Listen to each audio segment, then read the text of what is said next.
Las Alejandras, tercera parte. Historia basada en la experiencia de Ana Chocolate. Escrito y adaptado por Eduardo Liñán para relatos de horror. Aquella historia confirmaba las sospechas de la abuela. Las Alejandras eran en realidad brujas antiguas que estuvieron asolando la región por años.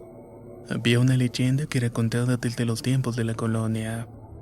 Se decía de unas mujeres que habían alcanzado el pleno dominio de la brujería y la inmortalidad a través de la adoración a Satanás y el sacrificio de personas. Estas brujas, a diferencia de las conocidas por muchos pobladores, no sacrificaban niños o bebés. Seducían y dominaban a los hombres para quitarles la vitalidad para ellas mismas. De esa manera podían andar por la tierra a pesar de los años. Iban y venían por la tierra, sacaban lo que querían y desaparecían dejando atrás muerte, dolor, familias enteras padeciendo sus pestes. La abuela conoció la leyenda cuando anduvo en la revolución, pero fue en la toma de Torreón cuando supo de ciertos crímenes de índole sobrenatural en los que varios alzados desaparecieron inexplicablemente. Ella contaba que estaban los revolucionarios emplazados en el Cerro de la Calabaza. Ya habían tomado la margen derecha del río Nazas. Solo esperaban órdenes del general Villa para moverse al cerro de Santa Rosa, donde la batalla era encarnizada para apoderarse de la artillería. La abuela estaba curando los heridos cuando llegó un alzado medio muerto semidesnudo al campamento. Se desvaneció no sin antes decir sobre una mujer de negro que había diezmado su pelotón, los cuales traían las municiones y los víveres. El hombre contó que ya casi llegaba a las faldas del cerro cuando escucharon los cantos de unas mujeres.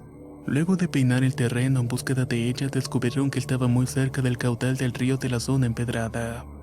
Gran sorpresa se llevaron al verlas bailar desnudas alrededor de una alumbrada. Muchos fueron seducidos por los cantos, aceptando el aguardiente y los favores de las mujeres que usaban su danza hipnótica para atraerlos. Pero lo que no sabían es que se estaban condenando. En cierto momento los desarmaron y los atacaron sin tregua.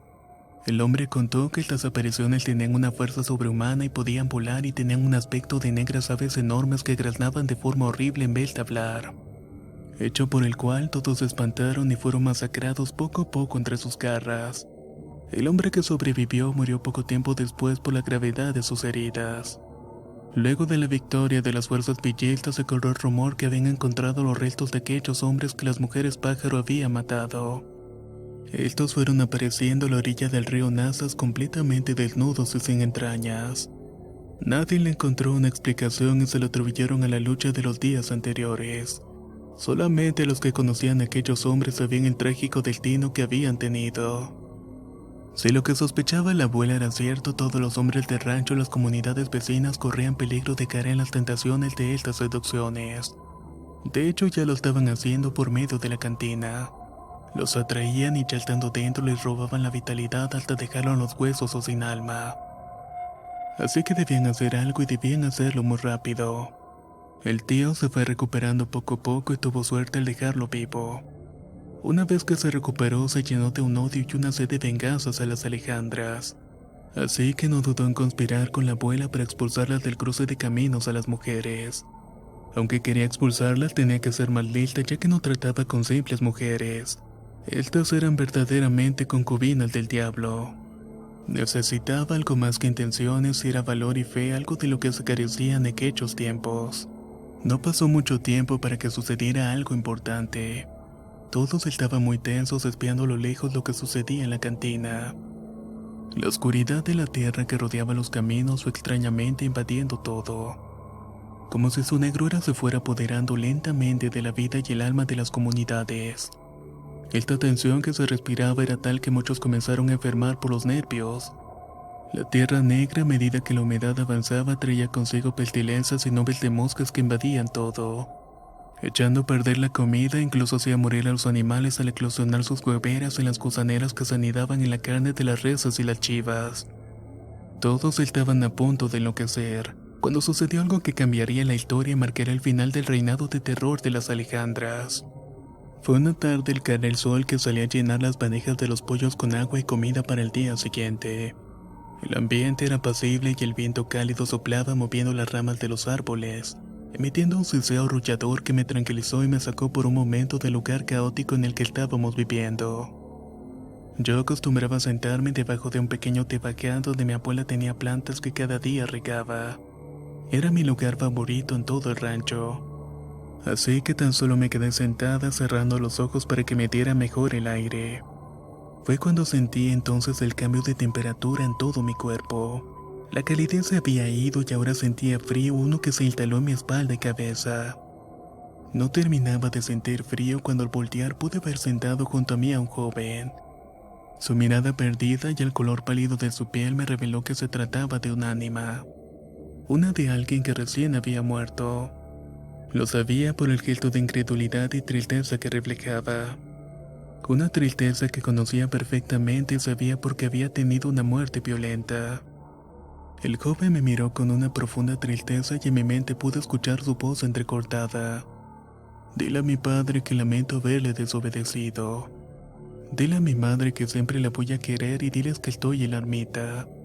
Eso fue todo y un repentino viento cálido movió las ramas de los árboles, haciendo desaparecer el ánima del joven ante mis ojos. Momentos después llegaba a galope una comitiva con varios hombres que eran liderados por don Regino Núñez, un hacendado que tenía mucho poder en la región, dueño de grandes extensiones de terrenos, amigo del gobernador. Él había apoyado todas las facciones de la revolución con dinero y armas a cambio de conservar sus tierras. Pero la preocupación que ahora tenía era su hijo recién llegado de España que estaba desaparecido. En ese momento se me erizó la piel al saber que el ánima que había visto era la de su hijo. Comenzaron a preguntar si lo habían visto por ahí ya que llevaba un par de días desaparecido. Nadie sabía nada y su caballo había regresado sin él a la hacienda donde se estaba quedando con la familia. Entonces uno de los jornaleros del rancho mencionó que lo había visto en el cruce de caminos. Otro reveló que lo vio entrar en la cantina de las Alejandras. Ya fuimos allá y esas pinches viejas no saben nada de él, exclamó el padre. Mi abuela se puso junto a mí y me miró como intuyendo que algo sabía al ver mi rostro y mis intenciones de hablar. Ella agachándose se acercó hacia mí mirándome fijamente y tan solamente dijo una palabra que la hizo sonreír. La ermita, dije en voz baja. La ermita era una pequeña edificación en medio del campo para conmemorar a todos los hombres caídos durante la lucha armada en esa región. Había una virgen de cantera y un Cristo del mismo material en su interior. Las personas a veces dejaban flores y veladoras y estaban unos kilómetros del rancho muy alejada de las comunidades. Entonces la abuela se plantó frente a los hombres y dijo en tono sereno: ¿Y ya fueron para la ermita? A veces los briagos van para allá buscando tesoros para seguir con las borracheras. Sé que el joven no era tomador, pero vaya usted a saber con quién se anduvo juntando Regino, ya que aquí es bastante común, comentó la abuela mirando retadoramente al hacendado. Era cierto porque muchas personas afirmaban que allá había ollas de oro enterrado, pero más aún ahí dejaban pequeñas limosnas en pesos, monedas de oro para los afligidos, que muchas veces los teporochos iban a buscar para poder continuar con la tomadera. Sin decir más, los hombres se alejaron a todo galope hacia la ermita con la esperanza de hallar al joven. Y mi abuela al verme supo que no decía mentiras y fue cuando llamó a todos los peones a una junta. Es momento, señores. De hoy no pasan esas pinches brujas. Prepárense, dijo la abuela en tono autoritario. Sin demora todos comenzaron a armarse con machetes y asadones. Mojaron palos con petróleo para tenerlos listos y aguardaron. Mi abuela corrió a su cuarto donde tenía un escondite debajo de su cama. Era una pequeña puerta que al abrirla comenzó a sacar carabinas Mauser y bandoleras llenas de cartuchos que había guardado con mucho celo. Le entregó una a mi tío, a Jacinto y a Mictio, los cuales atravesaron la bandolera en su pecho y sus ojos brillaron de emoción al volver a agarrar un fusil.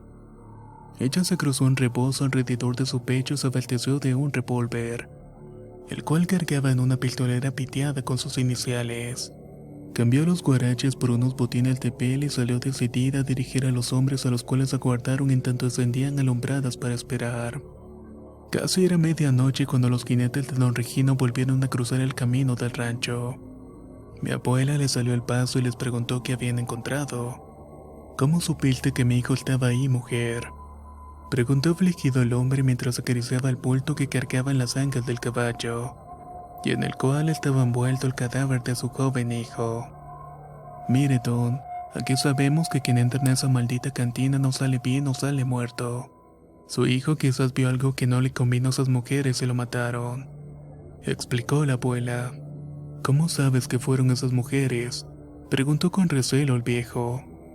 Lo encontró hecho pedazos y desnudo, ¿no es así?, replicó la abuela. En ese momento el viejo miró con tristeza al cuerpo de su hijo y lloró mientras acariciaba su pistola. Limpió sus lágrimas y se apresuró a decirle a los hombres que lo acompañaban que iría a la cantina a ajustar cuentas con las Alejandras. Su aflicción mezclada con el deseo de venganza hizo que no razonara pensando en solo matar a quienes fueron responsables por la muerte de su hijo. Mi abuela, al ver el gesto de ese hombre, sonrió levemente y supo que era el momento de aprovechar la ira y el rencor de don Emictio para motivar a los hombres. Arreó a todos los presentes para que se prepararan, saliendo dispuestos a hacerle cola al viejo. ¿Pero qué haces, mujer?, preguntó con extrañeza. Nosotros también tenemos cuentas con esas hijas de la chingada. Lo vamos a acompañar, don Regino, contestó la abuela en tono condescendiente. Así todos salieron al cruce de caminos encendiendo antorchas para iluminar la oscuridad y dándole un toque más dramático al asunto de la venganza. La abuela me había colocado junto a ella en la carreta guiada por Jacinto. Muchas veces la cuestionaron por qué me llevaba con ella exponiéndome a todo. Ella simplemente decía que no confiaba en nadie y que yo tenía un don que pocos entendían. Pero después supe que me llevaba porque era la única que le podía advertir de los peligros al contar con mi clarividencia. Ella supo en todo momento lo de Miltones. Los demás hombres venían a paso veloz siguiendo la carreta. Llegando al cruce de camino, la oscuridad y lo pesado del ambiente hizo a todos transformarse en personas horribles ante mis ojos. Era como si el deseo homicida que todos tenían cobrara fuerza. Una que se posesionó en las almas de todos los presentes, incluyendo la de mi abuela. Don Regino bajó de su caballo y se hizo acompañar de hombres, todos empuñando sus armas. El momento en el que el viejo cruzó por la puerta se desató una escandalera en el interior. Se escucharon gritos, disparos y cosas romperse. Los parroquianos que estaban dentro salieron despavoridos en todas direcciones mientras las detonaciones se escuchaban dentro.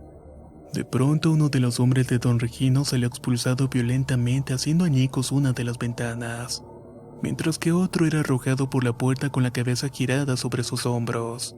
En el techo de palma del jacal se paró una de las Alejandras de forma retadora, emitiendo unas palabras que nadie comprendió, y junto a ella estaba arrodillada don Regino, el cual se veía muy maltrecho por la golpiza que le habían propinado. Las otras mujeres salían por la puerta con los rostros descubiertos y profiriendo maldiciones a diestra y siniestra. Uno de los hombres del hacendado comenzó a dispararles, pero por alguna razón sus balas no hicieron blanco ninguna de las mujeres. Los demás hombres del viejo también descargaron sus armas en contra de las mujeres con el mismo resultado. Ninguno de los balazos había dado en el blanco. Riéndose de todo, se metieron nuevamente a su cantina para atrincherarse, y la mujer del techo levantó a don Regino y lo lanzó con una gran fuerza hacia el contingente, haciendo blanco en el gentío que de inmediato lo tendió. Se encontraba vivo, pero muy apenas. Sin pensarlo, la abuela les ordenó a los peones que quemaran todo. Al escuchar la orden, todos comenzaron a arrojar sus antorchas al jacal y se hizo una gran llamarada que envolvió rápidamente la construcción. Todo se llenó de llamas y los cerdos que estaban en el corral al sentir el fuego comenzaron a chillar horriblemente, mientras estos eran consumidos por la lumbre. Crucen sus balas y tengan fe en el nombre de Dios, le dijo la abuela a los peones al tío, que no daban crédito al horrendo espectáculo que se llevaba a cabo. La abuela sacó las balas de su pistola y las comenzó a marcar con un cuchillo, haciéndoles pequeñas cruces en tanto oraba para pedirle a Dios que no nos abandonara. Mientras tanto, los demás hombres hacían lo mismo con algunas balas en tanto rezaban con mucha fe. Y mientras ocurría todo esto, de la quemazón surgieron 3 negras figuras que sorteaban el fuego, iluminando sus plumas que revoloteaban con esfuerzo para alejarse del infierno. Eran unos negros pilotes que graznaban de forma tétrica intentando volar pesadamente. Sin demora, mi tío y los peones comenzaron a dispararles. Don Emictio, a pesar de su edad, se paró con firmeza en la carreta y apuntó sereno a uno de los bultos negros que volaba cerca de las llamas. Lo siguiente fue el ruido ensordecedor del fogonazo de su rifle, que iluminó los rostros estupefactos de todos. La bala hizo blanco en una de las aves, desplumándola de una de las alas, haciéndola caer herida a lo lejos, lanzando un graznido de dolor. De inmediato la abuela, mi tío y Emictio corrieron a toda prisa dejándome encargada con Jacinto. Jacinto, no me la pierdas de vista que con tu vida me respondes por la niña, ordenó la abuela en tanto martillaba su pistola al igual que mi tío. Yo veía los rostros sorprendidos de todos al ver que se quemaba la cantina, pero no podía entender muy bien qué era lo que estaba sucediendo. Solo que a lo lejos pude ver cómo mi abuela desapareció en la oscuridad del camino. Después de un rato, mi poca calma fue interrumpida por los ruidos de varios disparos que iluminaron a lo lejos. Fueron varios tiros seguidos que tronaron alertando a todos. Al poco rato volvieron a aparecer mi abuela y sus compañeros con rostros serenos y calmados. El rostro iracundo de mi tío ahora reflejaba cierto descanso que lo hizo subir a su caballo para irnos de allí. Aquí ya no hay nada más que hacer. Vámonos muchachos y que Dios nos perdone, dispuso la abuela. Todos comenzaron a alejarse en silencio y solamente el ruido de las llamas consumiendo el jacal se podía escuchar a lo lejos. Los hombres de don Regino no daban crédito a lo que había pasado e intentaban revivir al viejo. Cuando llegamos al rancho pude ver el cielo iluminado por el fuego que consumía la cantina a lo lejos y recordé todos los eventos que habían sucedido. Estaba cansada pero no tenía sueño y mi abuela me abrazó mucho rato en tanto se acostaba a mi lado sin dejar de empuñar su pistola. El tío hizo lo mismo y se quedó dormido en una silla del cuarto sin dejar su carabina. Al igual que don Emictio, el cual se acostó en un petate abrazando el Mauser. Entonces recordé que solo le habían dado uno de los opilotes, que quizás por eso esperaban a que los demás aparecieran para vengarse. Fue una noche en que todos estuvieron pendientes, pero afortunadamente no pasó nada más. Al llegar el alba ya tenían noticias de la tragedia que había ocurrido. Un grupo de rurales había ido a platicar con la abuela revelándole que don Regino había sobrevivido, pero que desafortunadamente no volvería a caminar. Dada su influencia y su poder en el recién formado gobierno del estado, ordenó desplegar un pelotón de varios federales en búsqueda de las mujeres que hacían llamarse las Alejandras. Quería que respondieran por sus crímenes, en especial por la muerte de su hijo de don Regino. Pero solamente habían encontrado a una de las Alejandras. Permanecía muerta muy cerca de donde se había quemado la cantina. La había matado de varios tiros en la cabeza y su cuerpo estaba extrañamente deforme. Su piel, según decían los que lo habían visto, parecía como si fuera de pollo recién desplumado, y sus extremidades carecían de uñas. Nunca pudieron encontrar a las demás mujeres a pesar de buscarlas por todo el estado y las regiones vecinas. Nadie volvió a saber de ellas y poco a poco los eventos que sucedieron en la comunidad fueron quedando en el olvido. La tranquilidad y la prosperidad volvió a aquellas tierras después del horror y mis días pasaron con calma y disfruté de mi niñez a pesar de mi clarividencia, la cual se me fue atenuando mientras crecían años. Una tarde, mientras regresaba de pastorear chivas, me detuve un rato en la cueva del Ojo de Agua y iba con mi tío, el cual comenzó a llenar el agua con unos guajes para llevar a la casa. Ahí me entretuve mojando mis pies en el refrescante manantial y fue cuando sentí un peculiar frío, un frío que conocía perfectamente. Pero además de eso, mi cabeza se llenó de un calor agradable mezclado con un aroma a flores que crispó mis sentidos. Sobre el reflejo del agua vi una figura detrás de mí. Volteé de inmediato para ver lo que seguramente era un ánima, pero entonces me percaté que era la de mi hermano Juan. No puedo describir la alegría de verlo. Se veía completo y tenía sus ojos y sus pies. La piel pálida grisácea que caracteriza a los espíritus irradiaba algo que no pude entender. Pero intuí que estaba bien y que por fin había encontrado el descanso eterno. Y con esa idea que se formó en mi cabeza desapareció ante mí y no lo volví a ver nunca más. Las Alejandras. Historia basada en la experiencia de Ana Chocolat. Escrito y adaptado por Eduardo Liñán para relatos de horror. Si quieres conocer más historias del mismo autor, te invito a visitar el enlace que dejaré en la descripción del video. Nos escuchamos en el próximo relato. ¿Qué les ha parecido este relato llamado Las Alejandras? Por favor, dejen su opinión en la caja de comentarios.